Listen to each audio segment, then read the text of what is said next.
A few minutes later. Sir ಆಗ್ಲೇ ಎಷ್ಟು ಹೊಗೆ ಬರ್ತಿತ್ತು, ಈಗ ಎಷ್ಟು ಹೊಗೆ ಬರ್ತಾ ಇದೆ. ಡಿ ಕಾರ್ಬನ್ ಅಂದ್ರೆ ಇದು. ಪರ್ಫಾರ್ಮೆನ್ಸ್ ಬಂದಿಲ್ಲ ಅಂದ್ರೆ ಕಾಸು ತಗೊಳ್ಳಲ್ಲ ತಾನೆ.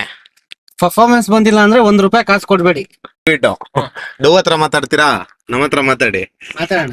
ಅಣ್ಣ ನೀನಣ್ಣ SLV ಎಂಟರ್ಪ್ರೈಸಸ್ ಅಂತೇಳಿ HOCC ಡಿಕಾರ್ಬೋಜೇಷನ್, ಒರಿಜಿನಲ್ ಡಿಕಾರ್ಬೋಜೇಷನ್ ಬೇಕು ಅಂತ ಹೇಳಿದ್ರೆ ಒಂದ್ಸತಿ ಟ್ರೈ ಮಾಡಿ. ಆಮೇಲೆ ನಿಮ್ ಗಾಡಿ ಫೀಲ್ ಹೇಗಿದೆ ಅಂತ ನೀವೇ ಚೆಕ್ ಮಾಡಿ ಹೇಳಿ. ಮೊದ್ಲಿಗಿಂತ ಒಂಚೂರು ಇದಾಗ್ತಾವ. ಅವಾಗ ಕಷ್ಟ ಪಡ್ತಿತ್ತು ಗಾಡಿ ಹೋಗಕ್ಕೆ, ಈಗ ಈಸಿಯಾಗಿ ಹೋಗ್ತಾ ಇದೆ ಅಷ್ಟೇ ಅಲ್ವಾ ಅಣ್ಣ ವ್ಯತ್ಯಾಸ? ಓಕೆ ಅಣ್ಣ, ಎಕ್ಸ್ಲೇಟರ್ ಬೇಡ, ಹಂಗೆ ಬಿಡಿ ಅಣ್ಣ.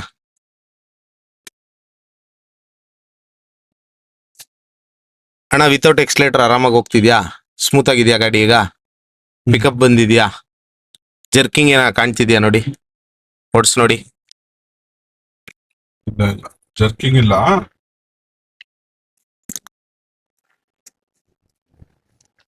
ಮೊದ್ಲಿಗಿಂತ ಒಂಚೂರು ಪಿಕಪ್ ಚೆನ್ನಾಗಿದೆ. ಇವರು TT ಓನರ್, ಬೇಜಾನ್ ಗಾಡಿಗಳು ಇಟ್ಟಿದ್ದಾರೆ, ಅವ್ರದೇ ಸ್ವಂತ ಗಾಡಿ ಇದು. ಸರ್ ಎಲ್ಲಾ ಕಡೆ 900, 700, 1000 ಅಂತಾರೆ.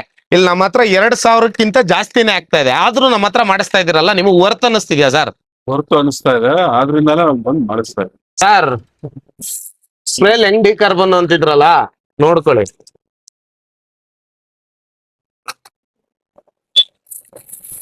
EGR ಕ್ಲೀನಿಂಗ್ ಪ್ರೋಸೆಸ್ ನಡೀತಾ ಇದೆ. ಎಲ್ಲಾ ಕಡೆ ಬರೀ ರೀಲ್ಸ್ ಅಲ್ಲಿ ಬರೀ ಅಬ್ರಾನೆ. ನಾನು 700ಕ್ಕೆ ಮಾಡ್ತೀನಿ, 900ಕ್ಕೆ ಮಾಡ್ತೀನಿ, 1000ಕ್ಕೆ ಮಾಡ್ತೀನಿ. ಗಾಳಿ ಬಿಟ್ಟು ಕಾಸು ತಗೊಳ್ಳೋ ಕೆಲಸ ನಾವು ಮಾಡಲ್ಲ ಸರ್. ಹಾಯ್ ಹಲೋ ನಮಸ್ಕಾರ ಕರ್ನಾಟಕ, ನಾನು ನಿಮ್ ಭಾರ್ಗವ್ ಮಾತಾಡ್ತಾ ಇದ್ದೀನಿ. ನಮ್ಮ HOCCಯ ಇನ್ನೊಂದು ಬ್ರಾಂಚು ಗೊಟ್ಟಗೆರೆ 80 ಫೀಟ್ ರೋಡ್ ಕೆಂಬಟಹಳ್ಳಿಯಲ್ಲಿ ಓಪನ್ ಆಗಿದೆ. SLV ಎಂಟರ್ಪ್ರೈಸಸ್ ಅಂತ ನೋಡಿ. ಡಿಕಾರ್ಬನೈಸೇಷನ್ ನಮ್ಮ HOCCಯ ಎಲ್ಲಾ ಬ್ರಾಂಚಸ್ ಅಲ್ಲೂ ಒಂದೇ ಪ್ರೋಸೆಸ್ ಆಗುತ್ತೆ. ಇವತ್ತು ಓಪನ್ ಆಗಿದೆ, ವರಮಹಾಲಕ್ಷ್ಮಿ ಹಬ್ಬ ಶುಭ ದಿನ. ಇವರೇ ಶಶಿ ಅನ್ಬಿಟ್ಟು ನಮ್ ಟೆಕ್ನಿಷಿಯನ್ ಇಲ್ಲೇ ಇರ್ತಾರೆ. ಯಾವುದೇ ವೆಹಿಕಲ್ ಬಂದ್ರು 100% ರಿಸಲ್ಟ್ ಬಂದೇ ಬರುತ್ತೆ. ರಿಸಲ್ಟ್ ಬಂದಿಲ್ಲ ಅಂದ್ರೆ ಕಾಸು ಖಂಡಿತವಾಗ್ಲೂ ಇಲ್ಲೂ ಕೊಡಬೇಡಿ. ನಮ್ಮ ಔಟ್ಲೆಟ್ ಯಾವ ಔಟ್ಲೆಟ್ ಆಗ್ಲಿ ಸರ್, ಕೆಲಸ ಆಗಿಲ್ವಾ, ನಿಮಗ್ ಸ್ಯಾಟಿಸ್ಫ್ಯಾಕ್ಷನ್ ಇಲ್ವಾ, ಒಂದೇ ₹1 ಕಾಸು ತಗೊಳಲ್ಲ, ಪುಕ್ಷೇಟ್ ಆಗಿ ತಗೊಂಡೋಗ್ಬೋದು. ಮತ್ತೆ ಈಗ ವರ್ಕ್ ಮಾಡ್ತಾ ಇದೀವಿ, ತೋರಿಸ್ತೀನಿ ಬನ್ನಿ ನಿಮ್ಗೆ. ಸರ್ ನೋಡಿ, ಈಗ ಇನೋವಾ ಮಾಡ್ತಾ ಇದೀವಿ. ಎಲ್ಲಾ ಕಡೆ ಬರೀ ರೀಲ್ಸ್ ಅಲ್ಲಿ ಬರೀ ಅಬ್ರಾನೆ. ನಾನು 700ಕ್ಕೆ ಮಾಡ್ತೀನಿ, 900ಕ್ಕೆ ಮಾಡ್ತೀನಿ, 1000ಕ್ಕೆ ಮಾಡ್ತೀನಿ. ಗಾಳಿ ಬಿಟ್ಟು ಕಾಸು ತಗೊಳ್ಳೋ ಕೆಲಸ ನಾವು ಮಾಡಲ್ಲ ಸರ್. ಈ ಕೆಲಸ ಪರ್ಫೆಕ್ಟ್ ಆಗಿ ಮಾಡಿದೀವಿ. ಇವರು TT ಓನರ್, ಬೇಜಾನ್ ಗಾಡಿಗಳು ಇಟ್ಟಿದ್ದಾರೆ, ಅವ್ರದೇ ಸ್ವಂತ ಗಾಡಿ ಇದು. ಸರ್ ಎಲ್ಲಾ ಕಡೆ 900, 700, 1000 ಅಂತಾರೆ. ಇಲ್ಲಿ ನಮ್ಮ ಹತ್ರ 2000ಕ್ಕಿಂತ ಜಾಸ್ತಿನೇ ಆಗ್ತಾ ಇದೆ. ಆದ್ರೂ ನಮ್ಮ ಹತ್ರ ಮಾಡಿಸ್ತಾ ಇದೀರಲ್ಲ, ನಿಮಗೆ ವರ್ತ್ ಅನಿಸ್ತಿದ್ಯಾ ಸರ್? ಹೊರತು ಅನಿಸ್ತಾ ಇದೆ, ಆದ್ರಿಂದಾನೇ ಬಂದ್ ಮಾಡಿಸ್ತಾ ಇದೆ. ಸ್ಯಾಟಿಸ್ಫೈ ಇದೆ ಅಲ್ವಾ? ಸ್ಯಾಟಿಸ್ಫ್ಯಾಕ್ಷನ್ ಇದೆ. ನೋಡಿ, ಒಂದ್ ಯೆಲ್ಲೋ ಬೋರ್ಡ್ ಡ್ರೈವರ್ ಆಗಿ TTಗಳು ಇಟ್ಕೊಂಡು ಗಾಡಿಗಳ ಬಗ್ಗೆ ಬಹಳ ಅನುಭವ ಇದ್ದು ಇವ್ರಿಗೆ ವರ್ತ್ ಅನ್ನಿಸ್ತಿದೆ. ನಿಮಗ್ ವರ್ತ್ ಅನ್ಸಿಲ್ಲ ಅಂದ್ರೆ ನೀವು ಇಟ್ಕೊಂಡಿರೋ ಗಾಡಿ ನಿಮಗ್ ವರ್ತಲ್ಲ ಅಷ್ಟೇ. Thank you sir. ಸ್ಮೆಲ್ ಹೆಂಗ್ ಡಿಕಾರ್ಬನ್ ಅಂತಿದ್ರಲ್ಲ, ನೋಡ್ಕೊಳ್ಳಿ.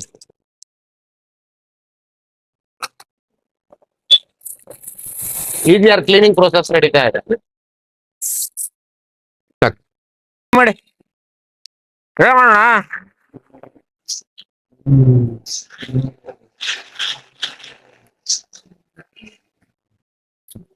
A few minutes later. Sir ಆಗ್ಲೇ ಎಷ್ಟು ಹೊಗೆ ಬರ್ತಿತ್ತು, ಈಗ ಎಷ್ಟು ಹೊಗೆ ಬರ್ತಾ ಇದೆ. ಡಿ ಕಾರ್ಬನ್ ಅಂದ್ರೆ ಇದು. ಎಕ್ಸ್ಲೇಟರ್ ಬೇಡ, ಹಂಗೆ ಬಿಡಿ ಅಣ್ಣ.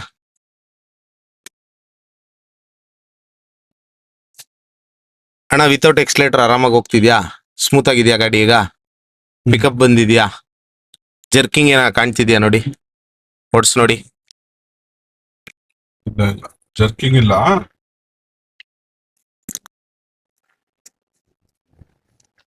ಮೊದ್ಲಿಗಿಂತ ಒಂಚೂರು ಪಿಕಪ್ ಚೆನ್ನಾಗಿದೆ. ಚೆನ್ನಾಗಿದ್ಯಾ? ಸ್ಮೋಕು ಮೋಷನ್ ಹಾ. ಮೊದ್ಲಿಗಿಂತ ಒಂಚೂರು ಇದಾಗ್ತಾವ. ಅವಾಗ ಕಷ್ಟ ಪಡ್ತಿತ್ತು ಗಾಡಿ ಹೋಗಕ್ಕೆ, ಈಗ ಈಸಿಯಾಗಿ ಹೋಗ್ತಾ ಇದೆ ಅಷ್ಟೇ ಅಲ್ವಾ ಅಣ್ಣ ವ್ಯತ್ಯಾಸ? ಓಕೆ ಅಣ್ಣ, ಡವ್ ಹತ್ರ ಮಾತಾಡ್ತೀರಾ, ನಮ್ಮ ಹತ್ರ ಮಾತಾಡಿ. ಮಾತಾಡೋಣ. ಅಣ್ಣ ನೀನಣ್ಣ ನಮ್ಮ ಅಂಗಡಿ ಹೆಸರು ಬಂದು SLV ಎಂಟರ್ಪ್ರೈಸಸ್ ಅಂತೇಳಿ HOCC ಡಿಕಾರ್ಬೋಜೇಷನ್, ಒರಿಜಿನಲ್ ಡಿಕಾರ್ಬೋಜೇಷನ್ ಬೇಕು ಅಂತ ಹೇಳಿದ್ರೆ ಒಂದ್ಸತಿ ಟ್ರೈ ಮಾಡಿ. ಆಮೇಲೆ ನಿಮ್ ಗಾಡಿ ಫೀಲ್ ಹೇಗಿದೆ ಅಂತ ನೀವೇ ಚೆಕ್ ಮಾಡಿ ಹೇಳಿ. ಸರ್ ಪರ್ಫಾರ್ಮೆನ್ಸ್ ಬಂದಿಲ್ಲ ಅಂದ್ರೆ ಕಾಸು ತಗೊಳ್ಳಲ್ಲ ತಾನೆ? ಪರ್ಫಾರ್ಮೆನ್ಸ್ ಬಂದಿಲ್ಲ ಅಂದ್ರೆ ₹1 ಕಾಸು ಕೊಡ್ಬೇಡಿ. Okay sir, thank you.